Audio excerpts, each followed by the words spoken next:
Bom dia, aqui é Henrique Guilherme do programa O Patriota. Eu vou falar nesse vídeo sobre o Foro de São Paulo, vou falar em 5 minutos o que é o Foro de São Paulo. Para entender o Foro de São Paulo, os senhores precisam entender o que estava acontecendo em 1990. Muitas pessoas já sabem, em 1989, o Muro de Berlim e a Cortina de Ferro começam a cair. Uma série de países que até então estavam ali sob o jugo da União Soviética, eles começam a querer mais liberdade, mais representatividade, apesar de ter populações que foram educadas com o socialismo, elas queriam mais representação, e eles estavam ali num problema econômico gravíssimo, porque o socialismo não funciona. Eu acho que não preciso explicar muito isso. Socialismo, comunitarianismo, essa porra aqui, a esquerda que é impor hoje não funciona, não funcionou no passado e vai continuar não funcionando.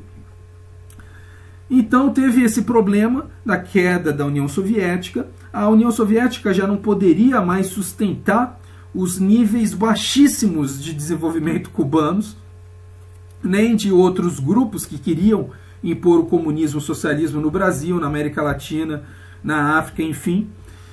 E a esquerda na América Latina precisou agendar esse problema, e a forma que eles encontraram foi justamente o Foro de São Paulo, criado em 1990 por uma visita do Fidel Castro aqui no Brasil. Ele fez ali uma dobradinha com o PT e acabaram criando essa organização comunista, socialista, que é o Foro de São Paulo.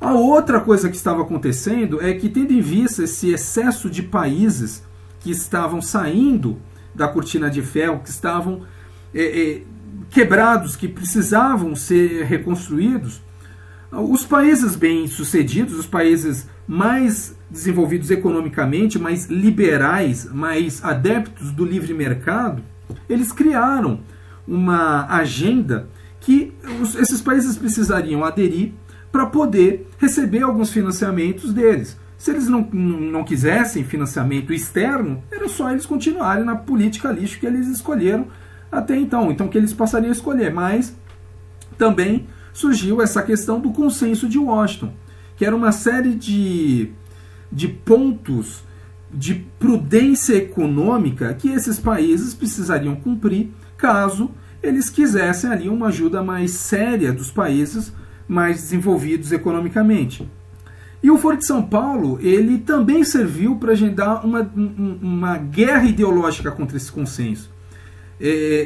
Se gerou um mal-estar, tanto em termos de... A esquerda ficou fraca, não tem mais tanto financiamento soviético.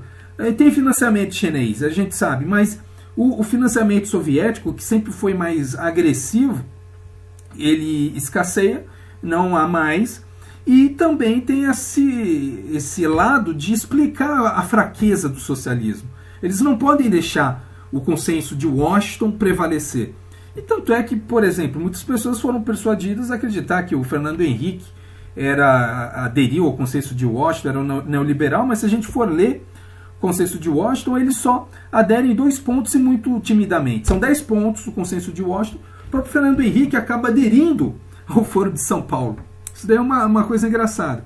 Outra coisa, o próprio José Serra já sugeria a vinda de médicos cubanos ao Brasil em 1999. Ou seja, e eu estou falando isso aqui não para demonizar o PSDB em detrimento do PT, porque os senhores sabem que eu sou extremamente antipetista, principalmente. Mas é só para mostrar a força que tem ideológica do Foro de São Paulo.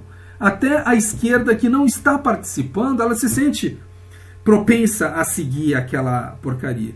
E sem contar com outros pecados que o Foro de São Paulo tem, que é, por exemplo, o próprio Partido Comunista Cubano, que matou milhares de pessoas em Cuba, a Frente Farabundo Marte de Libertação Nacional, a Frente Sandinista de Libertação Nacional, são partidos que foram criados a partir de grupos guerrilheiros e que mataram pessoas inocentes.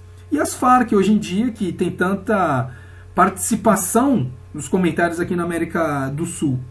Mas então, para não estourar o tempo, eu vou acabar por aqui. Esse é o Foro de São Paulo. Combatam o Foro de São Paulo.